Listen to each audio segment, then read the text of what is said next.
As atenções se voltam hoje para as eleições no México, onde o presidente López Obrador, um nacionalista progressista e que realizou programas sociais dos mais avançados, além de ter reforçado a presença do Estado, López Obrador é um fenômeno na política, principalmente se levarmos em conta que ele se deu muito bem com os presidentes dos Estados Unidos com quem teve de conviver, entre eles Donald Trump e agora o Joe Biden.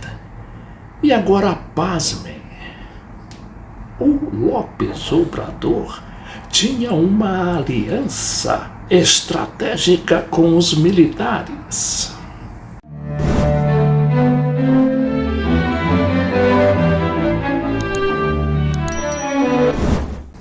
Manuel López Obrador também teve, ele com o Lula aqui no Brasil, ele perdeu 3 eleições, mas construiu um movimento que não é só um partido político, é um movimento social que abrange todos os aspectos da vida política e econômica do México, a ponto de ele ter não só sido vitorioso para a presidência da República, como para as 2 casas no Congresso, sendo que na Câmara ele chegou a ter 2/3 dos votos dos deputados.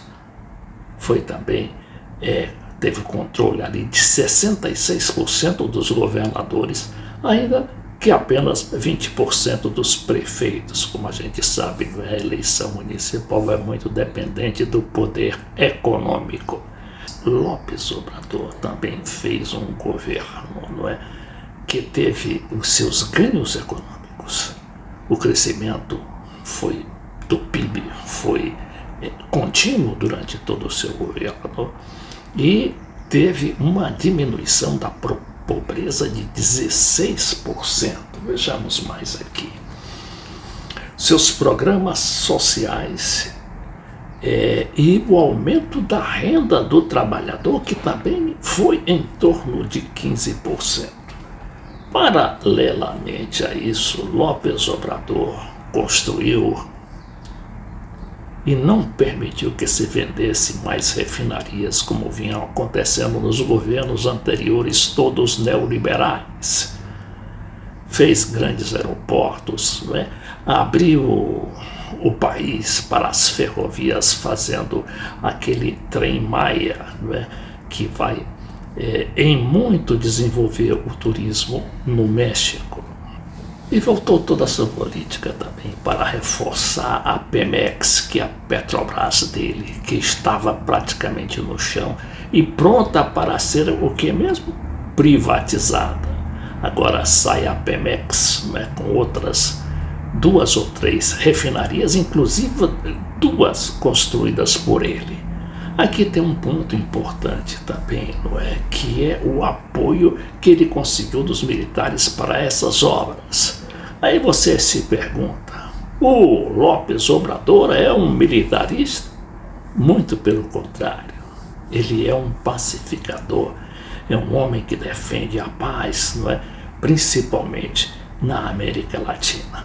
Mas ele está ali do lado dos Estados Unidos, pronto a ser engolido a qualquer momento por aquelas grandes multinacionais, por aquelas grandes corporações e seus agentes ali infiltrados no México, que quase não deixaram o López Obrador continuar ser governo, como ele foi e continua sendo até o final. A eleição vai ser nesse domingo, mas o López Obrador só termina o mandato em dezembro. São 6 anos. Sua candidata também, a Claudia Sheinbaum, prefeita do México, como ele também o foi, ele foi prefeito do México, ela está à frente de todas as pesquisas e a menos que haja uma hecatombe eleitoral, ela será eleita a presidenta, porque está distante da segunda colocada, que é também uma mulher, em quase 20%. Cláudia Sheinbaum, de origem judaica, ela é considerada uma candidata discreta, não é? Dizem aqui dela que é uma candidata sóbria no estilo e forte de caráter. Ela tem muita penetração nesses meios sociais, nesses movimentos sociais, mas ela é considerada uma moderada, mas claro que deve todo o apoio político, toda essa base eleitoral ao presidente López Obrador e ao seu partido, o Morena, não é?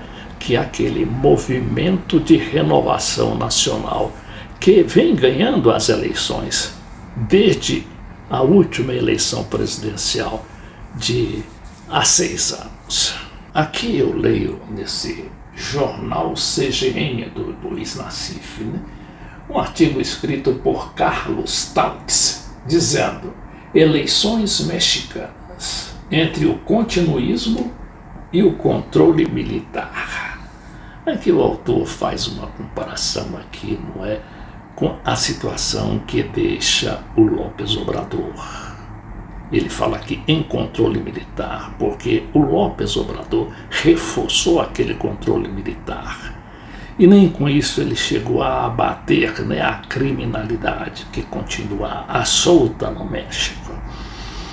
Mas ele conseguiu, não é, dar garantia política a seu governo, inclusive frente aos Estados Unidos, que estão ali de olho nas suas políticas nacionalistas. Imaginem só os Estados Unidos tolerar um presidente nacionalista e progressista que eles acusam de populista, mas não podem fazer nada, porque eles têm justamente o apoio militar ali, não é, de praticamente todo o exército, toda a marinha e toda a aeronáutica, porque ele entregou aos militares a execução de obras, por exemplo, como as refinarias, Trem-Bala, aliás, Trem-Maia, o Trem-Maia, né, que é aquele trem que rasga o México ali, de cima a baixo, ou de baixo a cima, não é?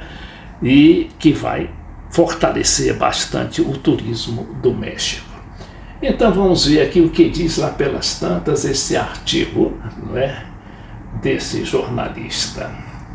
Aí ele pergunta assim, a dúvida é se a candidata, não é, se eleita, a Cláudia Sheinbaum, conseguirá, ou pelo menos tentará, avançar onde López Obrador fracassou. Até onde vai o limite do Estado democrático de direito no México, que López Obrador parece estar perdendo. Além do combate à corrupção estatal e às organizações criminosas internacionais que traficam drogas e milhares de pessoas para o gigante vizinho, os Estados Unidos, com quem o México tem mais de 3.100 quilômetros de fronteira. Cláudia Sheinbaum conseguirá, ou pelo menos tentará, retirar das tarefas mais comezinhas, mais simples do país, as Forças Armadas que López Obrador colocou em áreas civis como o policiamento, a construção de rodovias e até de refinarias de petróleo, em uma estratégia de militarização da vida social que se verifica também em outros países da América Latina. Aqui o jornalista esqueceu apenas de dizer que López Obrador, ele não foi dominado pelos militares. Pelo contrário, ele dominou e ele controlou os militares e também a paz social e política, inclusive com os Estados Unidos, o que é, em termos políticos, dar nó em pingo d'água.